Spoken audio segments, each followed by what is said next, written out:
Hello everyone, Alistair Gold here. Back from Glasgow, back from a trip up to Scotland, kind of doubled up as a chance to sample the Ibrox atmosphere. An absolutely rocking Ibrox compared to the one we saw 2 summers ago, I think it was, with the friendly. And also a chance to see my mum, who just lives on the outside of Glasgow. Yes, it was more enjoyable seeing my mum. You don't even have to ask that. Yeah, it was. Although saying that, no, it's always great to see my mum. But I do like Ibrox as a stadium. When I was kind of growing up, predominantly because obviously, judging by the fact that my mum lives just outside Glasgow, I guess it's not entirely obvious, but half of my family is Scottish. And predominantly it's a Rangers kind of supporting side to the family. There are a few Celtic kind of outliers within there. But mainly kind of the family look to Rangers on that side. So it's been quite cool the last couple of summers to be able to, the last summer friendly and this one, to be able to go to Ibrox and see it. It's definitely got a bit of a White Hart Lane vibe about it. It's a very old school stadium. Apologies for moaning about watching free football. And I'm not moaning because it kept us warm. But the press box is like, we are all properly penned in. And yes, I'm not moaning about it, because in those temperatures, it was actually quite helpful. Even if the journalist to my right-hand side, who I shall not name, liked to kind of jiggle when it was cold, and jiggle his whole body in, which would make us all jiggle in a row. But yeah, it was an experience, let's put it that way. And there was definitely an old kind of White Hart Lane vibe to it, and how the atmosphere gets going when the team's playing well. And it was a tough night for Tottenham in a variety of ways that we're going to talk about. And I must say, very much a thank you to, I want to get this right way around, Glasgow, I was going to say it's all in there, Glasgow Spurs, who very kindly left this very cool scarf for me, which is, a lovely scarf. You know what it says. I don't know why I'm scrolling it across the screen like that. You know it says Glasgow Spurs. Very kindly left that for me at the main reception at Ibrox. It was very, very cool. It was very nice and thoughtful little thing, and also a couple of stickers I noticed in the package as well. Little Ange, I presume that is, and Glasgow Spurs, which, yeah, it is. I almost left it for my mum because technically she's from Glasgow and she is a Spurs fan. But I thought, no, it'd be nice to kind of bring it home and show it on this video. I may send it back to her so she can keep warm in the winter. She has other scarves. But yeah, it was very much appreciated. It was very nice and unexpected. I was told it was going to be there kind of a couple of hours before kickoff, and it was brought to me. I felt very special. Very nice, very nice. A very, like I say, very cool scarf as well. So this video, this is another one of these late night chats. Not for you because it depends when you watch it, but it is going to go out early in the morning. But I'm kind of making a habit of these. I'm a bit of a night owl, so a night owl in a way as well. I get to kind of record these late when Mrs. Gold has already gone to sleep. And it kind of means I can get them done, and then it doesn't kind of factor into my day the next day, especially when it's a Saturday off, because Spurs are playing Sunday, so it allows me to, be a good husband, all that sort of stuff, and go and do some early Christmas shopping. Early Christmas shopping? Kind of almost late Christmas shopping. But yeah, this video in particular is going to be a little bit of a story time with Alistair one. Anyone that knows when I use those expressions, it means that I'm probably going to be doing lots of quotes and bits and pieces. And there is, because Postecoglou's had 2 press conferences since the match finished, and there's loads to dive into of things he said as well. So we're going to talk about the game, but we're also, I kind of feel like the games is one aspect to it, and there's various bits and pieces we can dive into that. I actually think there's probably more interesting stuff to be taken from what he said in the last 36 hours or so, and we'll dive into that as well. And probably the biggest moment of Thursday night probably wasn't within the game, it was after the game in the press conference, and it was all because some muppet asked Ange Postecoglou about Timo Werner. Yes, I'm your muppet. If you need a muppet to ask a question that is going to provoke something, I'm your guy. I mean, look, it was a big call from Ange Postecoglou, what he came out with. And it's going to be one of those moments that either wakes up, I guess, his Tottenham players, or it's going to begin to sow some seeds of discontent. We will find out very swiftly, probably, in the next couple of games.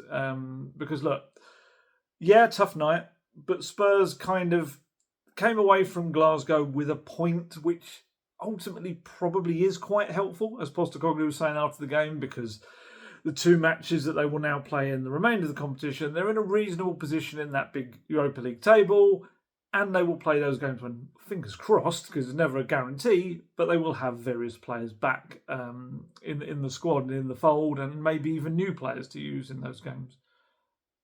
Yes. No, because you can't register them until after this phase. So not new players, scratch that, but they will have players back from injury.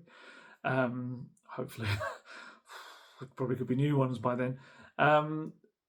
But it also was a night where I feel, once again, serious questions probably were asked about some of the senior players and their ability to just battle and fight and, I guess, kind of grab a game by the scruff of the neck against a side that was very motivated. Rangers were very vocal fans. It was a difficult arena. There was a bit of a Galatasaray kind of element to it, in that it was a very difficult kind of arena to play in.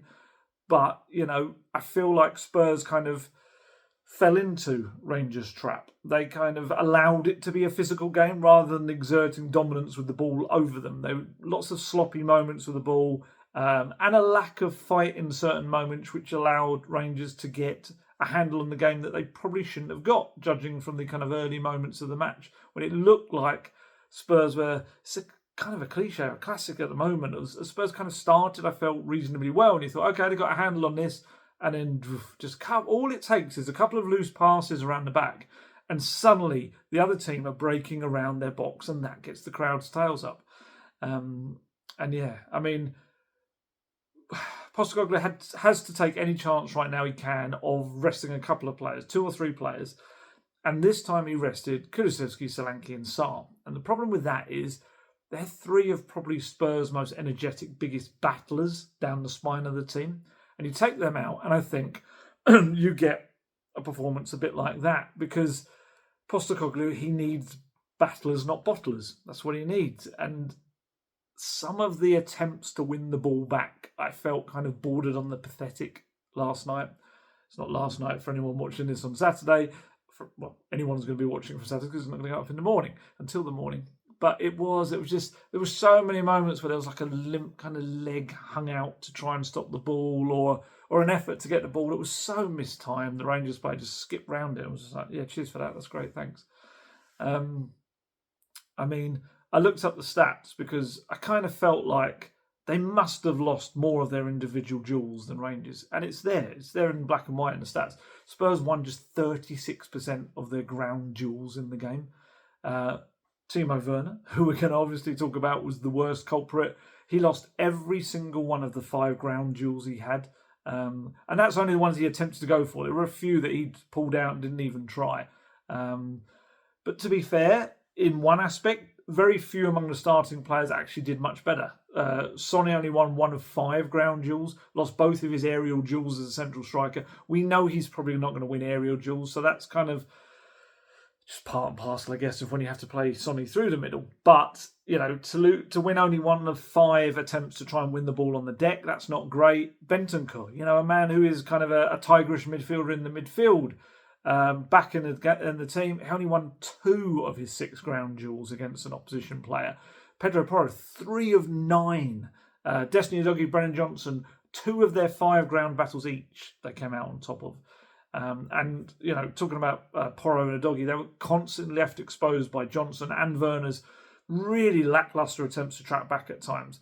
I guess with Johnson, you could maybe give him the benefit of the doubt in terms of maybe being tired. He was ill earlier in the week as well. If he wants to use that as an excuse, I still think he just wasn't good enough on the night. Timo Werner's got no real excuse whatsoever. He should be fresh as anything. That first half, especially in the first half of football, he should be running everywhere and just being an absolute nuisance, a pest, and trying to win that ball back or do good things with it. I mean, even at the back, Spurs' probably most powerful player, Radu Dragićin, their only fit centre-back. He only came out on top in one of 4 ground duels that he had in the game as well. He did win half of his 6 aerial battles as well. He was quite strong in the air. And Archie Gray alongside him, one of his 3 ground duels, he won 2 of the 4 in the air.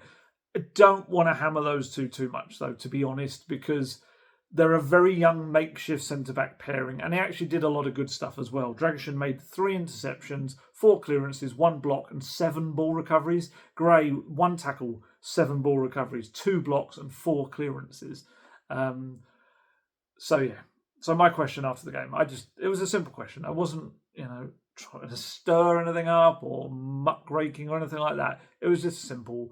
You took Timo Werner off at half time. Was that a tactical decision? And he just said,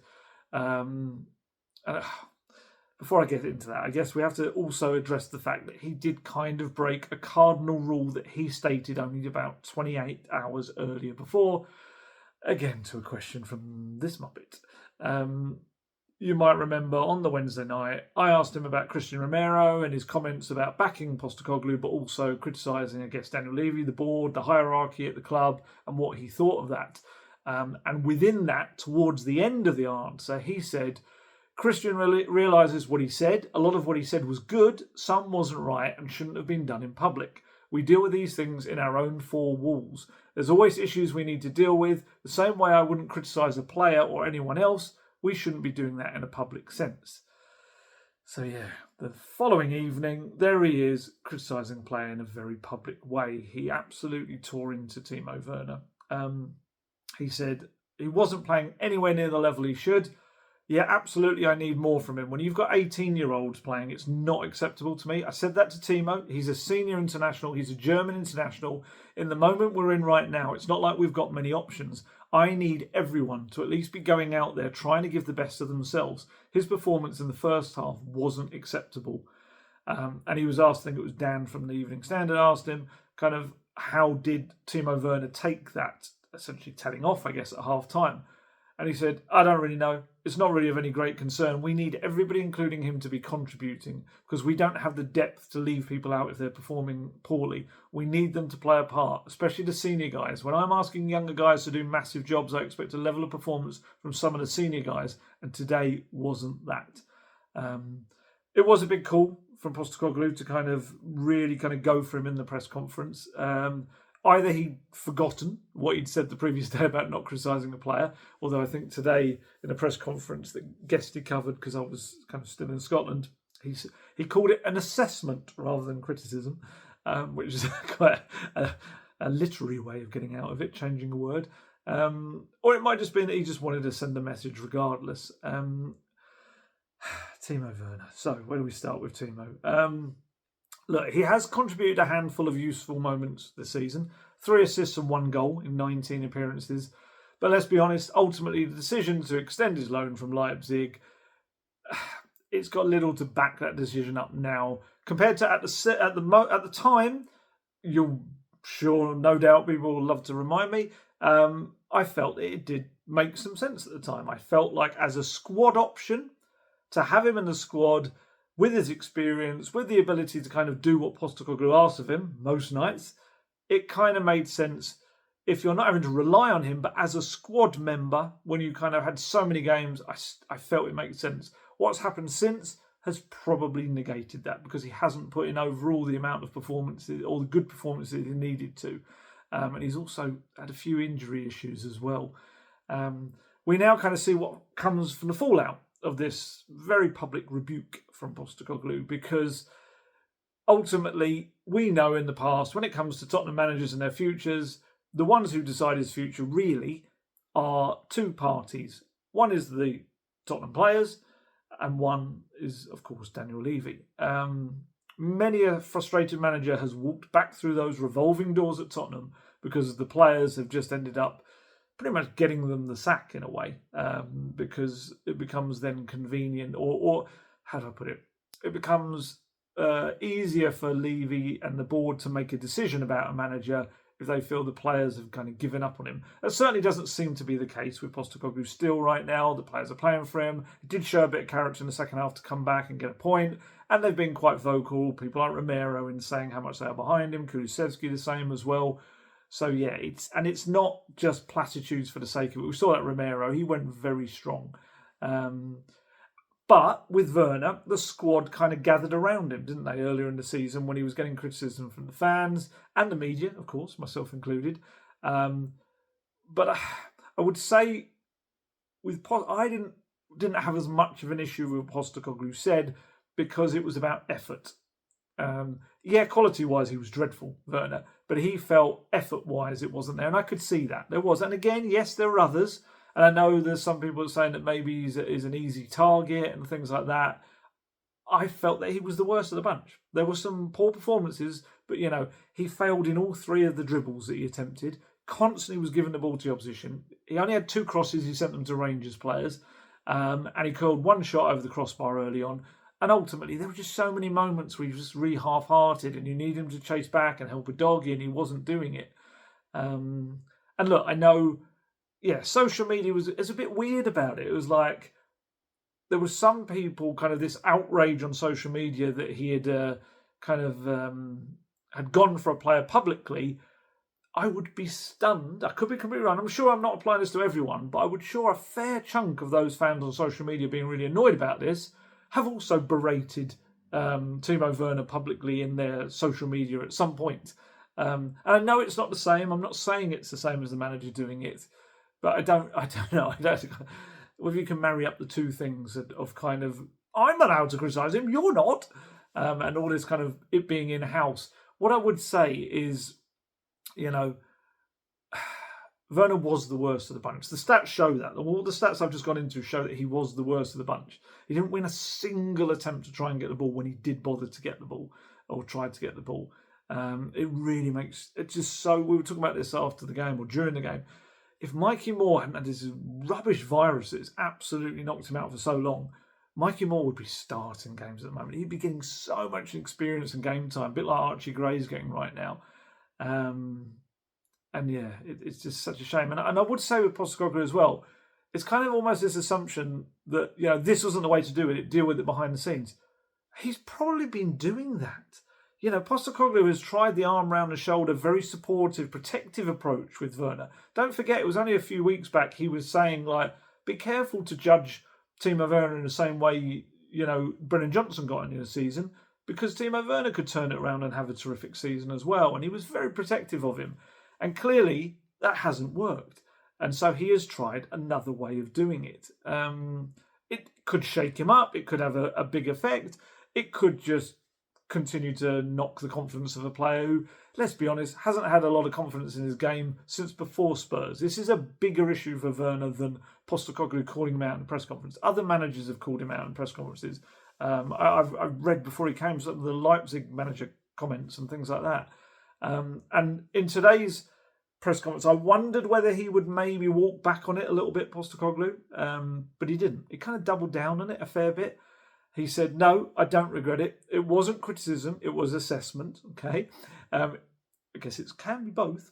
If we played poorly, we played poorly. With Timo, it wasn't about whether he played well or not. It was a difficult game last night. I'm asking 18-year-olds to do some massive jobs, and you want the senior players, and he's a senior player, he's an international, and he's won the Champions League.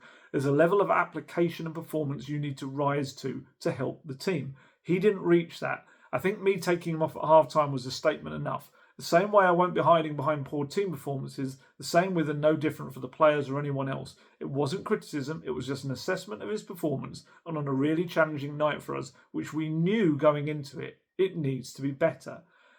Again, he was kind of asked about how Werner's responded since being kind of had a moan at.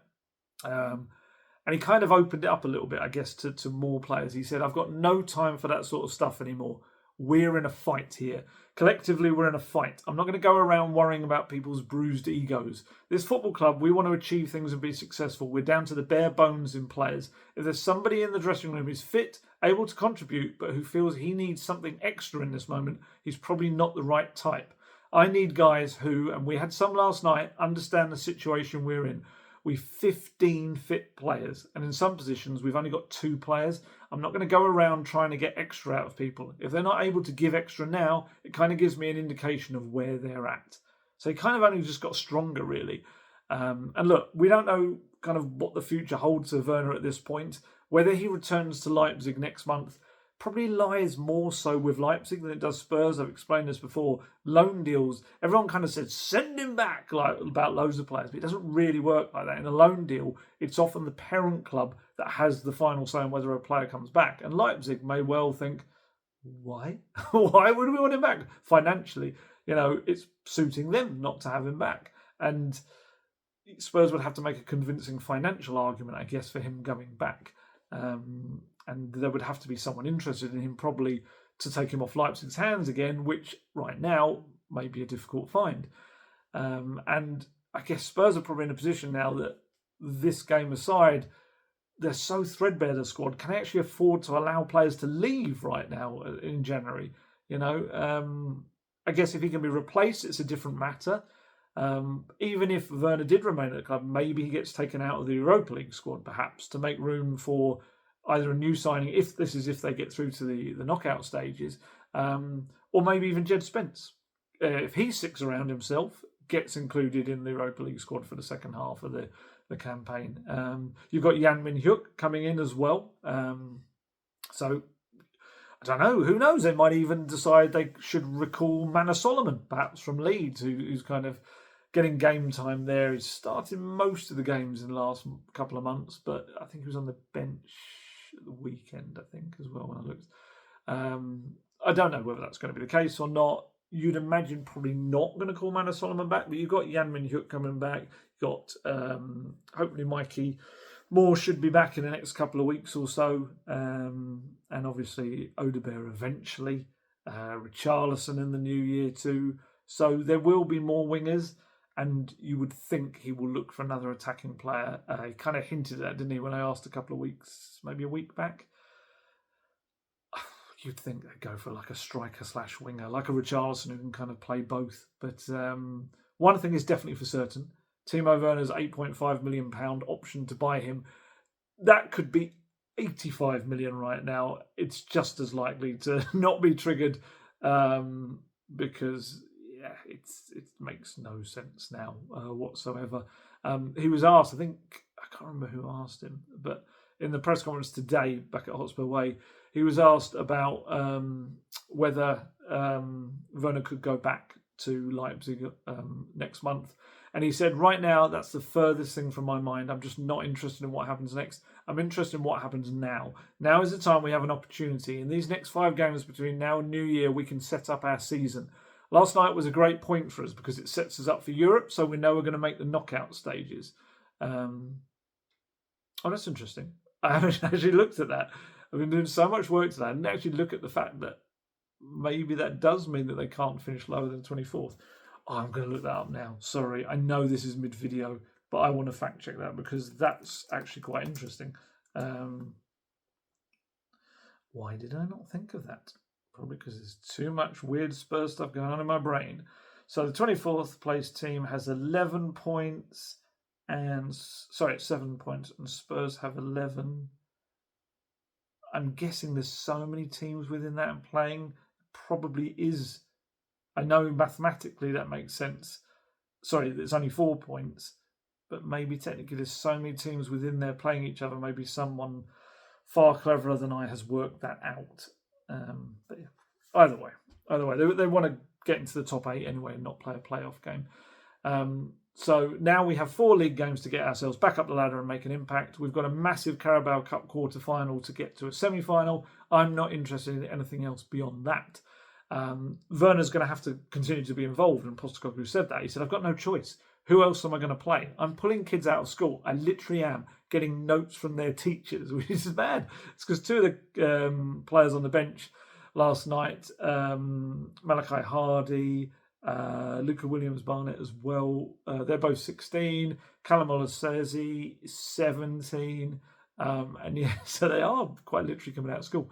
So that was my reasoning for pointing it out last night. We need Timo. We need all of them. In normal times, if you have a poor game, there's a price to pay. It doesn't exist right now. We need everybody we've got. We need him. What I need from him is the best version of himself. When he's the best version of himself, he helps us. I need everyone to feel that way, to have that mindset. He's going to play. Of course he's going to play. And yeah, look, they've only got 1 win in 8 matches. It's not good enough from Spurs, regardless of the injuries. I know it's wearing them down, and I know the performances are looking tired in some aspects as well. And the Postecoglou system really relies on freshness, and it's kind of showing it up in certain points. And Postecoglou is kind of using this fighting narrative, and Kulusevski went down the battle analogy after the game as well. He said, and he went strong on it, he said, football is a war. You have to be prepared 100%. If not, you'll be eaten alive. You have to do everything in your power to come to the game ready. It's a lot of games for us, a lot of injuries, so that's when you have to do even better outside of the pitch. Take care of the body, and you have to help each other on the pitch. You have to play like it's very important to help your teammates. Nobody is perfect, but if you stay strong together, you make one tackle when someone else makes a mistake, you help him, and then you can go a long way. We still have to improve and do everything for each other. To be fair to Kulusevski, he did his part. I thought he actually struggled a little bit to get into the rhythm of the game when he first came on at half-time. But the equaliser was a lovely goal. It was like probably Spurs' best bit of play in the entire match. Was it Porro gave it to Solanke? I think Solanke got to the byline, pulled it across. Maddison tried to get to it and turned and was brought down. I don't know whether it was being a penalty or not. But the ball rolled to Kulusevski and he hits a lovely shot across Butland. It was a really clever shot. It just wrong-footed him completely. So, and these stats are mad. For Kulusevski, it was his 41st consecutive match for Spurs, and he's played 84 out of the past 86 matches for the club, apparently. And yeah, he will not be shirking the challenge despite the workload being put on him. He said, I'm doing everything I can to be competitive and be the best every game, every training session. It's a lot to sacrifice, but I'm willing to pay that. I'm feeling good, I'm feeling ready. It's never easy to come into a game and change it and score, so I'm very happy for that. I'm very, very hungry to take the situation from the last weeks out of this and help the team as much as I can. I believe there's a lot of talent in this squad. It's important that everybody is doing their maximum to help us go forward. And this was before he would have heard about Postecoglou kind of picking out Werner. So it shows that among the players, there's kind of maybe a feeling that some of the other players aren't putting in everything as well, or have to give everything. It's just so annoying, isn't it, from the outside? It's like, it should be a prerequisite, just giving absolutely everything. And knowing you're going to Ibrox with a noisy crowd, Rangers, who aren't having a great season in the Scottish Premiership, they're going to, let's be honest, not bring as much quality as, although their goal actually was quality, but not bring as much quality. Compare the prices of the assembling of the two teams, but they're going to bring fire, and that's how they're going to try to win the game. And you've got to match that. So many times we've heard this. You just wonder what goes through players' heads when they come into games like this and don't do that. And I feel like I've said it a million times, but again, it was leaders. The leaders are either absent, they're inconsistent. And I feel like this season, younger players like Kulusevski have had to step up for the team. You got Vicario's out for 3 months. Romero just popped in pretty much to say a 14-minute hello and then headed off again with another injury and some kind of grenade-dropped quotes as well. Sonny's just struggled to really find any momentum at all this season. Maddison hasn't really dispelled the notion that's kind of dogged his career, that he's a bit of a streaky player. He'll have a little run of good games, or one good game, he'll have a little run of bad games, or less impactful games, and then he'll be brilliant in a game, and then he'll go off the boil again a little bit. Both Sonny and Maddison are brilliant players. I mean, Sonny especially. Sonny is, he's long been one of the football's star names for a very good reason. He has saved Spurs on countless occasions. But I wouldn't say he or Maddison fall into the category of like warrior leader, someone that inspires the troops to victory, as it were. And I think that's probably why he's never been previously a part of the leadership group at Spurs either, Sonny. I understood the decision to make him captain, though, because he is the team's star name. He kind of leads. His leadership is more about inspiration and follow me and do what I do, essentially. But unfortunately, if he's having a tough time and a tough season, then that reduces, I think, the impact of his captaincy. And that's when you need other players in the squad who are probably more vocal, like I say, warrior types to come in there and really kind of lay down the law, but just grab everyone and drag them through games like this as well. Yeah, I mean, there's a video that's going on social media. I'd like to see a fuller version of it. It appears to show in the clip that there is, Postecoglou is talking to Dragishin. At one point he's got his arm around Dragishin, and he appears to kind of, and Son seems to be part of that conversation, or certainly listening to it. That's a photo. And then the video section comes just after. And Postecoglou seems to be quite passionately saying something. It looks like it's towards Sonny, and Sonny is just staring forward and walking off. And that's kind of been dressed up almost as if Sonny's like not really listening or paying attention to Postecoglou. It doesn't look good from a video point of view, either, I guess, for Sonny or for Postecoglou. We know Sonny's very emotional after defeats and things like that. He said that. Postecoglou said that about him as well. And it may be that there's more to this video. I'd like I say, anyone that was watching it was, I don't know if you'd be there, it'd be over the other side. It would be more Rangers fans and would see it. But if there's a longer version of the video, that would be great. But yeah, it didn't kind of look great. But look, leadership is an area that Postecoglou needs to address. He does. Because he needs just more, whether that leadership comes from younger players, whether it comes from someone coming in January to kind of add some extra leadership to the group, or maybe it just comes with Romero coming back, with Vicario coming back. Romero, I still kind of, I feel like he's also maybe a leader in actions, maybe not so with words. Vicario is maybe the one who's more the wordsmith, as it were. And I do think they kind of, I was going to say, on one hand, I think they miss him in that respect. On the other, Fraser Forster's been brilliant. Fraser Forster's been so good. We've got to put respect on the name of Fraser Forster because he's been fantastic. And he was again yesterday. That save towards the end was so important from Dessers. But yeah, and he admitted, Postecoglou, I think it was in today's press conference as well, it was in the later stuff, I think, that his rebuke of Werner was pretty much aimed at a lot of the senior players as well. He said, yeah, there's no doubt about that. It's not just about Timo, it's about the whole group and the situation we're in. I took Timo off at half-time, and I don't think I should have been in that position when we're so low on numbers that I've had to make a tactical decision with a senior player. That goes for all of them. It's no different. That's the situation we're in. I understand why the focus is around Timo, but it's us as a group right now. At the end of the game, when we required that something extra, we got it. But we need that consistently now. When we got to the new year, when we get to the new year, we need to make sure we can get some players back. We need to have that mindset from everybody. If the 18-year-olds can do it, there's no excuse for anyone else to do it. There's no excuse for no one else to do it, he said. So yeah, that is the thing, isn't it? He had to bring on Solanke, Sarr and Kulusevski to save the game. Yet there was enough quality and experience on that pitch before they came on to have been able to handle a Rangers team that have struggled this season, regardless of whether at home in front of a noisy crowd. And they didn't lead those younger players through it. I'm afraid they didn't. It's kind of there in the performance. And what I quite liked, there was a little monologue he went on today, Postecoglou, in the press conference. I was reading over it, and I listened to it as well, actually, to kind of hear the tone he used. And I think it was put to him about this being just the Spurs way, this flakiness of Spurs over the years. And he ripped into that. He's like, I'm sick of that. That's an excuse for me. And that's why, even with Christian Romero's comments, I just think that's an excuse. At the moment I'm here, I take responsibility. These players, we're here. If we think something mythical exists in this club that prevents success, then change it. What's the point otherwise? Don't come here. I just don't buy into that. At the moment, we're in a difficult situation because of where we are squad-wise and team-wise. You either embrace this challenge. If you want excuses, there are a million of them. There are a million excuses of why we cannot be successful. But that's what your crutch is, particularly in tough moments. Then what's the point? Move on then and go somewhere else. It was really strong. And look, we all know the squad he's got. It needed more people. I've said it back at the time, despite some people claiming I didn't. I did say at the time they needed more help in defence. On the left side, left back and left centre back, he needed to have more options available to him.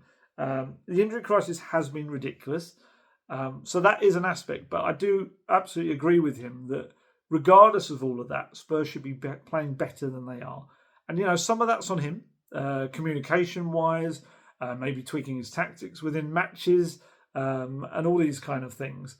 And we've got more of that to come as well, why he's not changing the way he is. There's some quotes which people are probably not going to agree with them all, but they're there to kind of give his side of it. And yeah, it was the senior players that struggled. He's Basuma.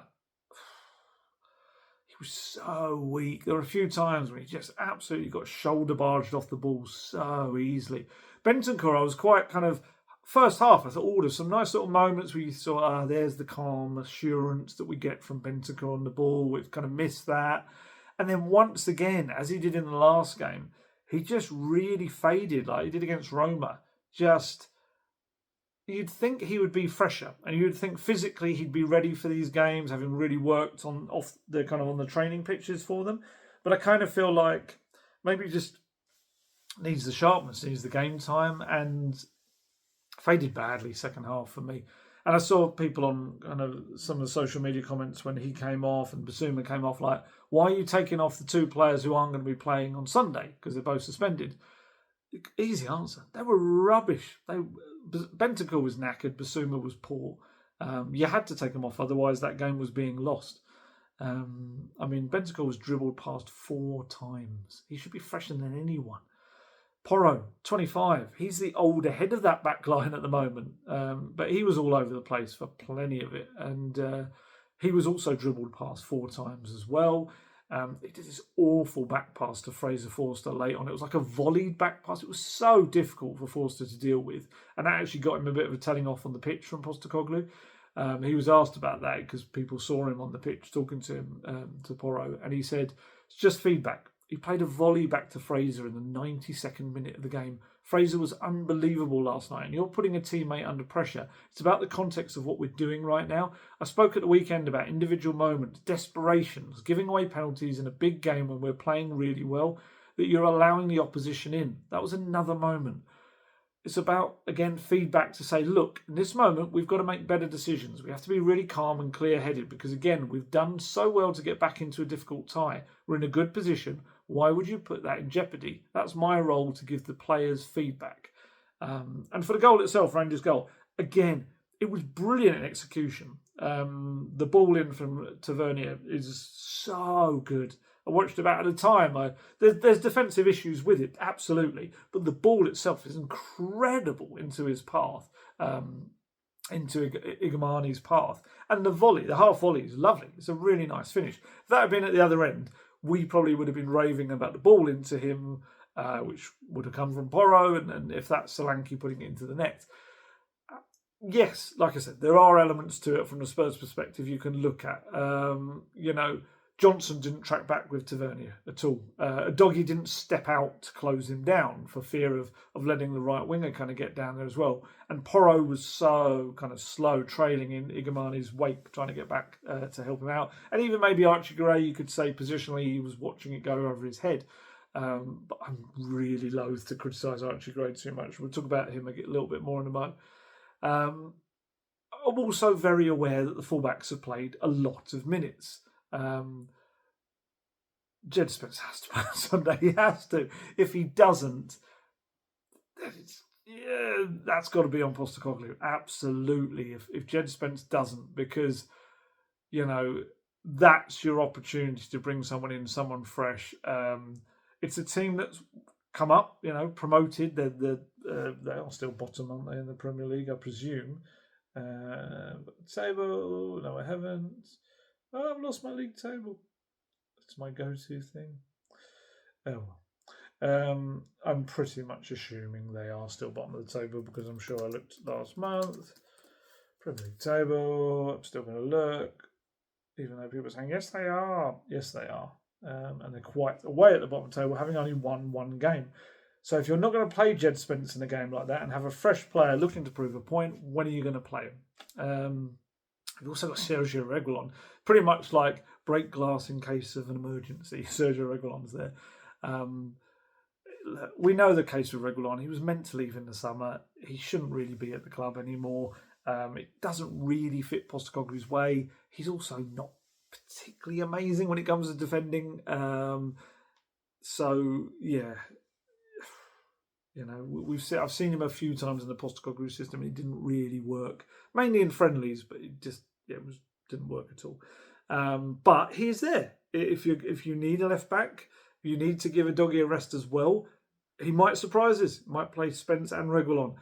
The only issue with that is obviously you're playing Dragishin and Gray probably again Sunday. That's kind of throwing a very fresh, untested together defence. That's maybe where an issue lies. But at least Spence to come in. At least. It's very difficult for him, I think, to defend not playing him on one of those flanks, whether it's left or right. One positive, or two positives technically from the game, were the two teenagers for me on a very tough night. Archie Gray took everything that was thrown at him. It was his first ever competitive start as a centre-back, and he battled away. Yes, of course, there was the odd tough moment, particularly Cyril Dessers in that final minute when Forster saved. He turned Gray inside out. He absolutely did. But I felt, on the whole, he didn't look as out of place, Gray, as an 18-year-old midfielder playing as a centre-back for the first time, or starting for the first time in that role should. He's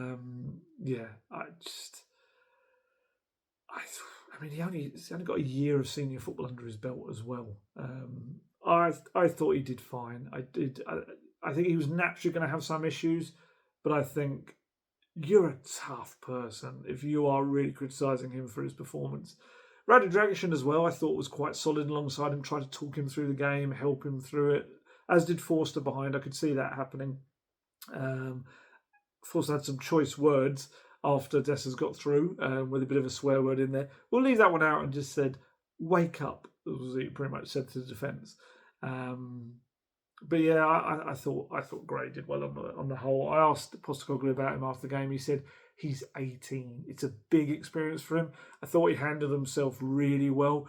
We're asking him to do something that, as an 18-year-old in his first year at this level, to play in an unfamiliar position in such big games. I thought it's outstanding what he's doing. And he actually, in his press conference today, went a step further. He was joking that the next manager at Spurs will benefit from what he's doing, which made me think back to Gareth Bale and Martin Jol. Martin Jol obviously blooded Gareth Bale in his team. There was that unfortunate kind of time when he was involved in a run of Spurs. Spurs didn't win when he was in the team. But him kind of blooding Gareth Bale meant that Harry Redknapp and Andre Villas-Boas got the massive benefits of a superstar being born really in the team. And yeah, he said today about Gray, you don't want to use the teenagers as much by design, but it will bear fruit for us for sure. If we had a smoother season, they probably wouldn't have played as much, it's fair to say. The fact that they are playing, and I really like the way they're going about it for us in a difficult period. Like I say, Archie has been asked to do things as an 18-year-old in unfamiliar positions away in Europe and in the Premier League, and the way he's handled it is outstanding. You think to yourself, if you can get through this period and keep growing, then what's he going to be like in 3 or 4 years' time? The next manager will love him. I've said this before, but I think Gray's got the air of a future Spurs captain. Future, down the line. And I think all of these experiences will kind of build his authority, I think, to be able to talk to other players, and he kind of understands what they're going through. He's played in that position, and I feel, and they look to him, and he's been there for the team as well. He's a fighter. He's a bit of a warrior as well, and he's a very technically gifted player as well. He is so good. I don't think some people realise how good he is. I think there's this. This is the one thing about it, is we can criticise the number of teenagers they brought in the summer. The fact that Spurs and Postecoglou needed more. They needed more ready-made players as well. I will never criticise the decision to bring in Archie Gray. Archie Gray is going to be a superstar. He's going to be Spurs' superstar for the long term. So while it's not, he kind of is benefiting Postecoglou in a way right now because he's been able to use him in all these different positions. He's going to be a massive benefit in the long term to Tottenham Hotspur as a football club, and I absolutely believe that. As long as you can stay clear of injuries, that's the key thing with Spurs and their players. But I think he's going to be an absolute star. The good thing, in a way, is that it looks like, fingers crossed and no injuries to Dragishin, it looks like Ben Davey, he won't have to be in it for long. Archie Gray, it sounds like Ben Davey's going to be back a little bit sooner than thought from his hamstring injury. Postecoglou said today, I think it was Guesty asked a question about team news, and Postecoglou said, Ben, that was a week ago and it's not as bad as we thought. There's a chance he'll be back hopefully before the new year, so that was positive. Again, initially we were a bit worried, but you need to give it a week to settle down. The latest information I get this morning is it's nowhere near as bad as we thought it was, and hopefully a quicker turnaround. I think he said about Romero and Van der Ven, they probably need another week to also be fully sure of their diagnosis and when they're back. So we should find out next week about them, exactly how long they're going to be out for. And he was asked today again about not signing another centre-back at the start of the season. You might remember I asked him about that way back in September. I think it was just after the window closed, and he said about there wasn't anyone enough that he felt was just worth going out and getting them for the sake of having another body in the squad that would then block the likes of Luka Vuskovic and Ashley Phillips, who never really has given any minutes to anyway. And he was asked about it again today, and he said, look, I could have had 6 centre-backs, but name me one club that has 6 centre-backs and has enough depth. It's impossible. I know people say you should have signed 1, but how many centre-backs can I have? The reality of it is if all of them are fit, 3 aren't going to play, and you just have them on the roster. Every club goes into a season with 3 or maybe 4 centre-backs, which we did this year, and unfortunately for us, 3 of those 4 are injured. I've seen clubs lose 1 centre-back and people call it an injury crisis, and it is, because your centre-back pairing is crucial. In the top teams, your pairing is a constant, and the teams that don't have those constants, you really struggle even when you miss 1. We're missing 3. Of course, it's going to affect us and our ability to play the way we want to. You can't have 6 centre-backs in a Premier League squad of 25. I feel like he still could have had 1 more. I do. Whether that was keeping someone like Ashley Phillips behind and not going out on loan for the first half of the season, maybe that was one way of dealing with it, or bringing in just another. It was putting a lot of stock in Ben Davies definitely being a centre-back rather than left-back. I do agree it's a bit freakish to have 3 of the 4 centre-backs out. I don't really know if I agree with the fact that many teams have 3 or 4 centre-backs. I think every team would at least have 4 centre-backs.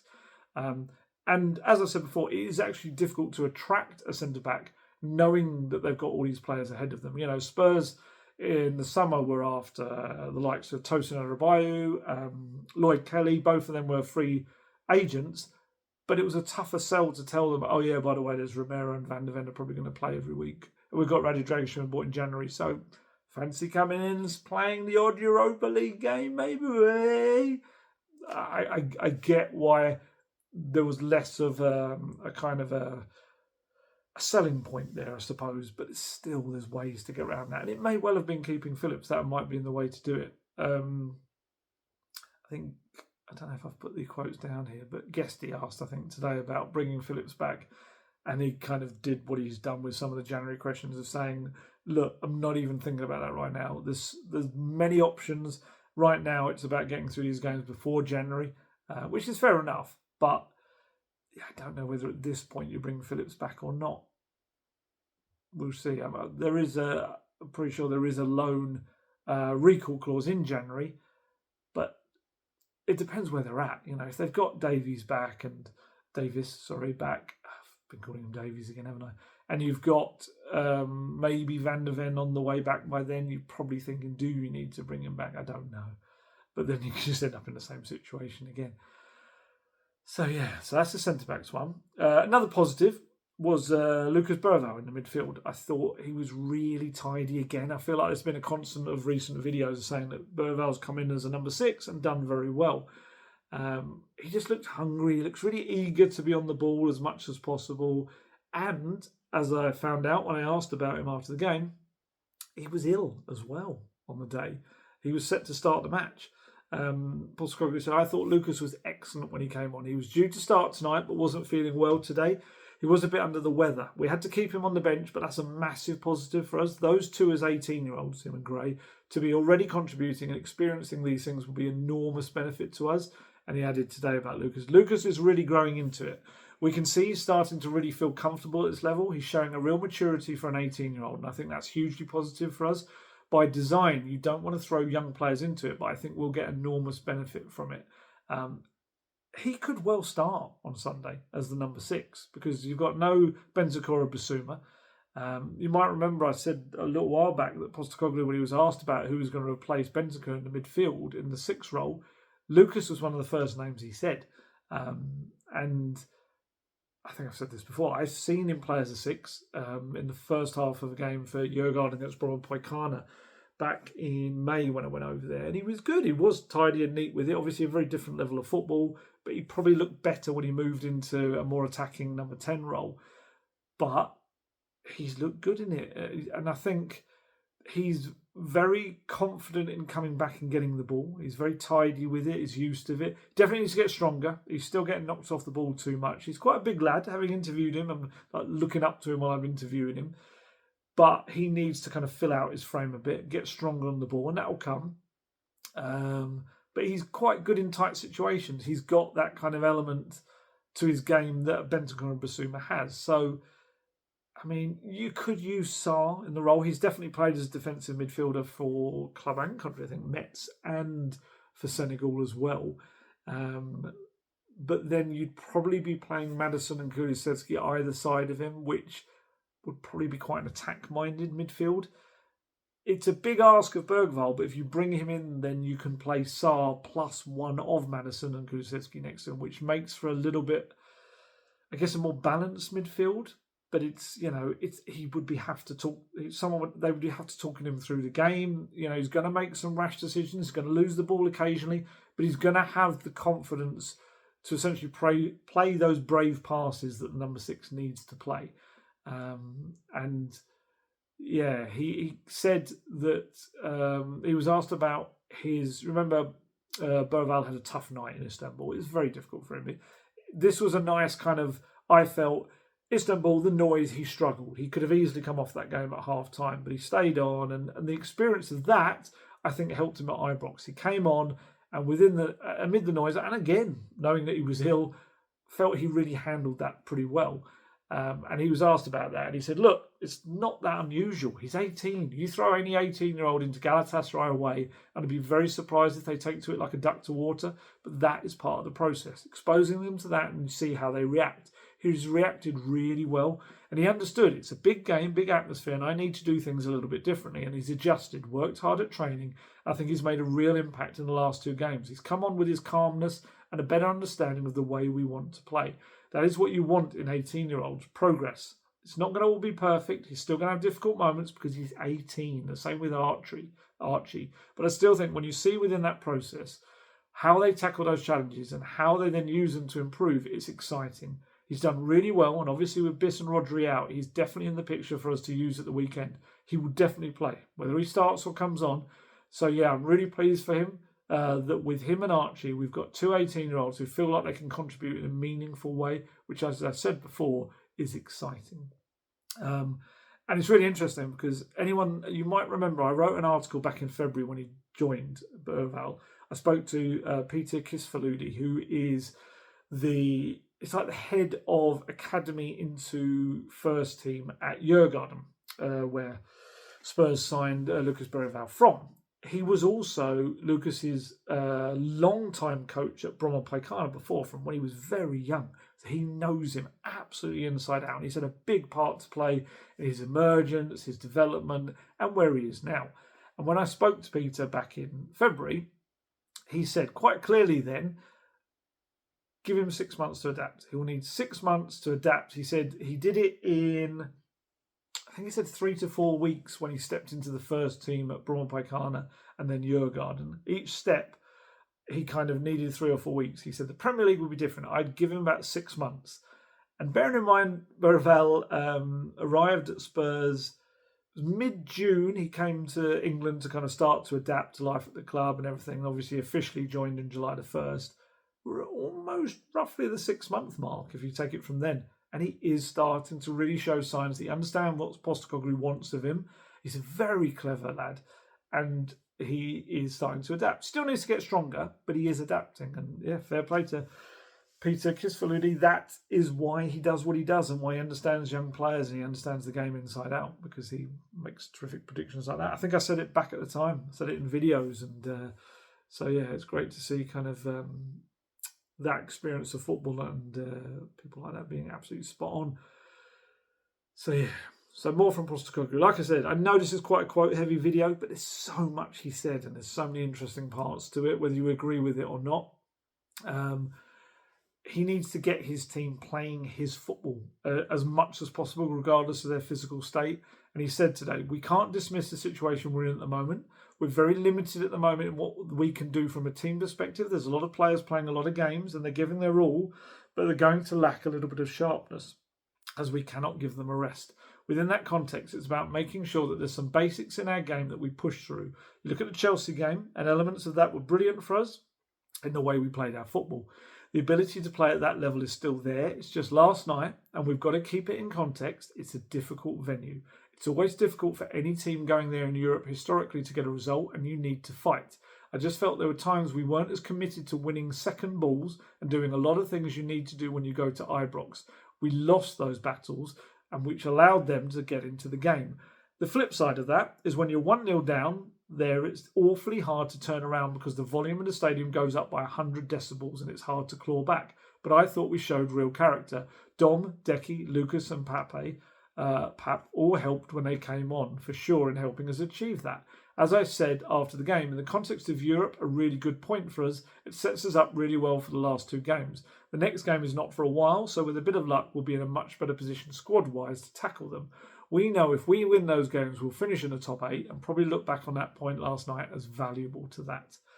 So I do wonder whether that's the difference, if he can get them back in the groove, is that last season, very similar, masses of injuries, but the players he was having to really run into the ground were players, some of them that maybe didn't understand his football as well. The likes of Højbjerg, Dyer, Davies was maybe just getting into grips with it. It was and Emerson playing as a centre-back as well, or as a right-back. And there were players that maybe didn't understand it as well. Whereas now, it sounds weird to say, but at least the players he's running into the ground kind of get it. They're either fit his system better or they've been in it a second year and they understand it more. So there is that, but he's got to get the winning matches regardless of the physical state. I know it's easy to say that, not as easy to actually do that, but they need to find their mojo back, especially in this week because it's a huge week. You know, they're against the bottom side. They've got to go there and win. They just have to. And then they've got a Carabao Cup quarter-final at home against Man United on Thursday. Man United side that are struggling as well. They're not being able to find their fluency under Ruben Amorim yet. And then, obviously, the game before Christmas, next weekend, you've got Liverpool coming to town, who are the runaway leaders of the Premier League right now as well. Spurs have only got 4 wins away from home in the league in 2024. And he was asked, Postecoglou, whether an attacking style of play makes it more difficult to get those wins away from home. And he said, no, not necessarily. And again, I get people thinking attacking football means you never defend or don't care about defending, but it's more about your intent when you go into every game. Our intent is to go and try to win every game, not to treat games in a different manner. Now, what is the opposite? The opposite is you go into every game trying not to lose. Well, that's not a guarantee of success either. The only guarantee of success is when you get it all right, and that's a difficult thing. That's the reason only one team wins a competition, and sometimes it's fine margins between who wins and finishes second, third or fourth. As I keep saying, you play attacking football and people say you have to concentrate more on defence. You play defensive football and they say you need to concentrate more on attack. Really? I know that. Every manager knows that. It's about what you want to base that on. Your underlying principles and getting to that space. We want to be an attacking side. We want to be an aggressive side. But it doesn't mean we ignore the defensive side of the game, because that kind of mentality doesn't exist in anybody, because ultimately we all want to win. What I would say within that is he's kind of talking about teams that play attacking football and teams that play defensive football. There can be teams that play a balance of both. It doesn't have to be one or the other. But I do take his point that, there's a kind of belief that he just doesn't believe in defending, and it's like, go, go, go, go, like Ozzy Ardini's kind of the famous 5 up front. It's not that kind of football. I just feel like it's a style of football that the defence is often helped by control of the ball. The ball isn't meant to get there, and the first line of defence being the attackers pressing and winning the ball back. And that's going to be crucial at Southampton, who like to try and play it out from the back as well. So Spurs can be energetic in the final third. They're going to win the ball back and they're going to get chances. And it is a lot of keeping the ball away from the defence. And then when the defence are tested, they keep a high line, they play the other team offside, or if they don't, they've got fast players to get back and do it. And again, that's the element of the Postecoglou way of doing it. You might not agree with it, you might think it's still gung-ho, but that's kind of the idea of it. It's not abandoning defending, it's defending in a different way. And it's scary at times, especially down the flanks, when the ball's played down the flanks, and trying to get those players offside or being able to keep track with them. But the idea is it's supposed to allow you to create more at the other end of the pitch as well.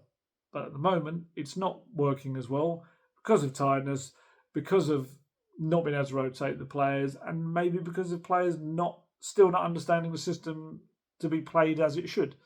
And maybe there's an element of Postecoglou not slightly compromising with balancing the team a little bit more, but we know he's just not going to do that. And a good example of that is he was asked about whether it's time to kind of ease up on the training sessions because of how light they are on players, and you know, whether you could get another injury, and also maybe ease up in the way they play in matches at times. And he said, look, it's a fine line.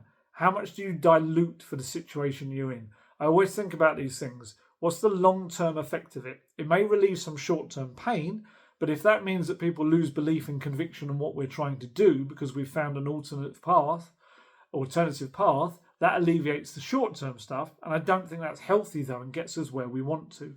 I've always, in difficult moments, thought that if you stick true to everything you've said from the first day and you get through it, then there's nothing holding you back.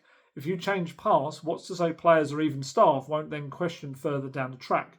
Well, that worked back then, so let's change. This doesn't work, let's change again. And then you get into that cycle again. It's a fine line. You're always trying to adjust it with your current circumstances, and certainly with us, we've got some challenges, but I always try to maintain that fine line to where you're not searching for something that's going to alleviate something short term, but going to affect you long term. I feel like I've done a lot of reading today. I get what he's saying. I get it. It's true.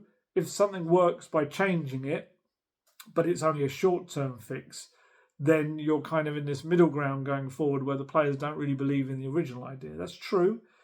You might also find another slightly adapted way of playing that works for the long term as well. It's kind of, he's doing a bit of an all or nothing thing. Sorry to bring that up, all or nothing, blast from the past. But I get what he's trying to say, but I do kind of feel like he doesn't see a middle ground at all sometimes.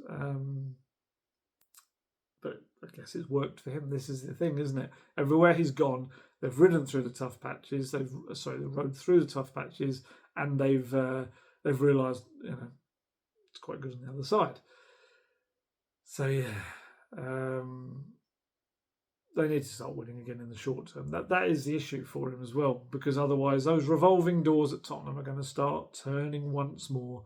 There were chants on Thursday night. I was just packing up my laptop to go down to the press conference, and I could hear the travelling fans who were kind of penned in their corner. They were singing, for Levy's exit. And it's when those chants start to be heard a lot that we know Levy and the club start to turn towards the manager. They do. The trigger finger begins to itch, as it were. And Postecoglou will be well aware of that. He knows that. He needs his players to be up for this fight ahead, because he also knows that there's no point Spurs just doing this repeated cycle over and over and over again.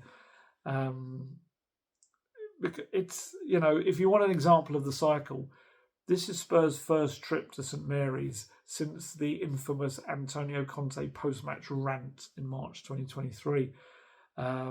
You might remember some Muppet asked the first question that started him on his rant. I started to get wound up, and then Dan asked him the second one, which truly pushed him over the edge. And that was the day. Spurs were 3-1 up, weren't they? And they went on to draw 3-3, and he absolutely let fly at the players, the club, and everyone.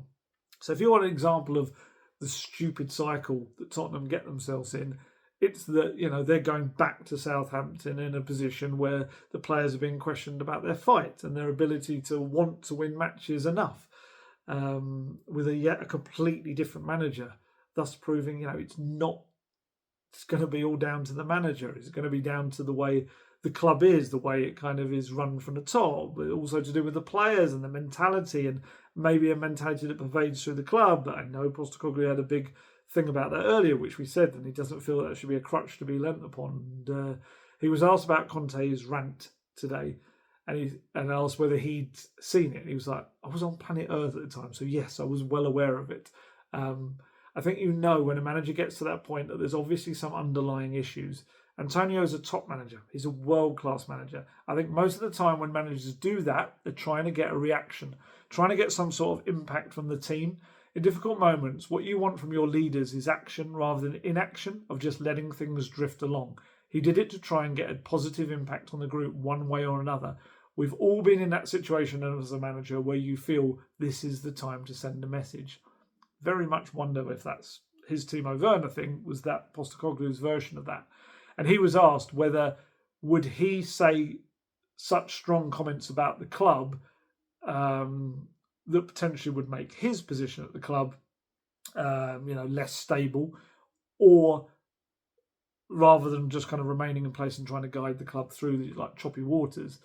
And he said, look, I don't think it's fair to comment. Antonio, like I said, is a world-class manager, and he has his own way of doing things, for his own reasons for doing that. I'm here. I am in for the fight. I'm in for a fight for sure. For better or worse, I'm not going anywhere at the moment because everything is still in my power and my responsibility. I still have a real desire to get us through this stage so that people see what's on the other side. My resolve and determination hasn't wavered one little bit. I love a fight. I love a scrape. I love being in the middle of a storm when everyone doubts, because I know what's on the other side. If you get through it, my job is to get through it. I really hope he does get through it because I want to see what's on the other side as well. Because all I've ever seen for a long time at Tottenham is what's on the other side of the Tottenham cycle. And it is just the same. I want to see what's on the end of a different belief system. I want to see what's on the end of a different way of thinking. But it's just Spurs has been ripped to shreds at the moment with their availability, with confidence is low. And my fear, which I really hope isn't realised, is that, they're just heading down that path again. I would love it if there's just an upturn. If they could get a win in the next couple of games, if they could win against Southampton and win against United, I think they're the two key ones for the weeks ahead. Win both those matches, and I think everything starts to turn around a little bit. An away win, a big cup win at home. I think suddenly the momentum shifts again, and it coincides with players starting to come back. And you have a snowball effect. Lose both those matches or underperform in those matches, and just everything snowballs in a completely different way. Like I say, I want to know what's on the other side. I don't want to do the usual Spurs rubbish. So bored of it. I'm so bored of the things I have to write that feel like they're the same things I write about. Doing these videos when I'm talking about things that we've spoken about a million times. I feel like in Ange Postecoglou, Spurs have got like a real leader. And he's got a very clear sense of where he wants to go. And he wants to be at Tottenham. He wants to lead Spurs through this. He wants to be the man that changes Tottenham into something more successful. Spurs have not won a league title in, we look at 60 plus years. He wants to be the man that changes that down the line. He wants to be the man that brings silverware in the short, immediately to this football club. And they're in a position where they still could end this season with trophies. They could. But they need to get through this entirely rubbish patch that they're going through, despite all of the excuses and reasons they'd have to feel sorry for themselves. Postecoglou never feels sorry for himself. He doesn't. Maybe, I was thinking this the other day. If I was to, in years to come, kind of go over to Australia and interview him maybe one day about his time at Tottenham, if it all went pear-shaped from this point on, he might then go, well, look, we were dealing with this and that. I still kind of feel like he wouldn't. He's not that kind of guy. He just believes in himself. He believes in his idea of football, and he believes that he'll come through it and his teams will come through it. And I just hope the players continue to believe it as well, because I can't keep saying it enough. I want to see what's on the other side. I think that's a great way of putting it. And especially when you're talking about a storm, sometimes you have the eye of the storm. That's where the calm bit is, isn't it? And kind of almost Postecoglou hopefully is the calm within the storm. We've got to get through this rough patch and get to the other side. That's my hope. I know there's some fans that don't believe that, but I'd love him to turn it around. Honestly, just of all the managers kind of recent times, I want it for him the most as well. I'd say I want it for us. I want it for me. I want it for the Spurs fans. I want it for a club that just deserves to be so much better than it is in terms of the support, really, and what we've kind of all gone through over the years. And I'd love Postecoglou to be the man that does it, but he's got to get these results. He's got to get the results in the short term. Otherwise, we know what will happen because we've been here before. So fingers crossed. Fingers crossed. Right, I'm going to have a day off tomorrow, or today, technically, because it's going to be uploaded early in the morning. And I'm going to have a day off trying to just not really think about Spurs too much. And then make the trip to St Mary's on Sunday. And, yeah, hopefully not a repeat of the last time I was there. No collapses, no rants, just a really uplifting performance would be brilliant. I would love to be writing loads of positive stuff about Spurs again. Feels like haven't had it since the City game. To beat City 4-0 and then go on and not win a game since is so Tottenham Hotspur. And that's what Postecoglou needs to change. Right, time to head off. It's rather late here for me. Yeah. These videos are coming thick and fast because there's so many games. Apologies if it's overkill, if then some, if you're watching, not all of them because there's so many. And we've spoken a lot about this, but there's so much to dive into. But I am going to be there. I'm going to keep being with you. We're going to work our way through this, whatever happens, and get to the other side one way or the other. So, right. Hope you all enjoy your Saturdays, and hopefully we really enjoy our Sundays as well, and especially next Thursday as well. So, time to head off. As always, stay safe, stay healthy, look after yourselves. I shall catch you later. Goodbye.